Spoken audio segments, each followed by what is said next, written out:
Herkese merhaba arkadaşlar, kanalımıza hoş geldiniz. Sinem Ünsal sette paylaşım yaptı. Sevgilisi Berk Cankatı'dan anında yorum geldi. Kanal D'nin büyük ilgi gören dizisi Uzak Şehir'de başrollerini oynayan Sinem Ünsal ve dizinin ikinci sezonunda başlamasıyla setten yeni kareler paylaştı.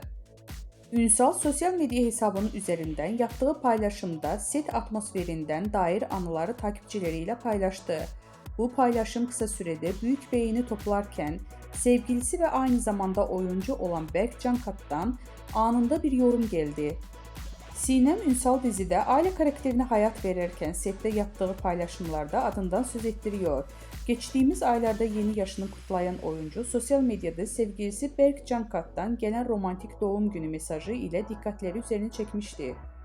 2 yıldır birlikte olan ünlü çift doğum günü mesajları sosyal medyanın kullanıcıları tarafından ilgiyle takip edildi. Berk Cankat, Sinem Ünsal'a hitap ederek "Canım eşim" diye seslenmişti. Cankat'ın mesajında şunlar yazılmıştı: "Biricik yol arkadaşım, sevdiceğim, kıymetlim, neşem, gücüm, desteğim."